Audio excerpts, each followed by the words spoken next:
Shout out guys. So, ito kami ngayon. Pang-vlog yung gagawin naming pag-shake ng mango sago. Oh my God! So, ito po yun si Paring Red. Yan, pinaka-standard talaga. Yan talaga yung pinaka-standard talaga guys. Kung paano gumawa ng masarap na mango sago. So, lahat ng mga nakakapansin sa kanya guys, kung naka-order ng mango sago, pabalik-balik.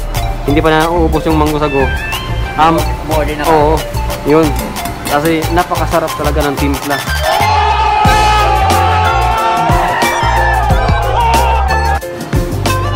Yeah, oh.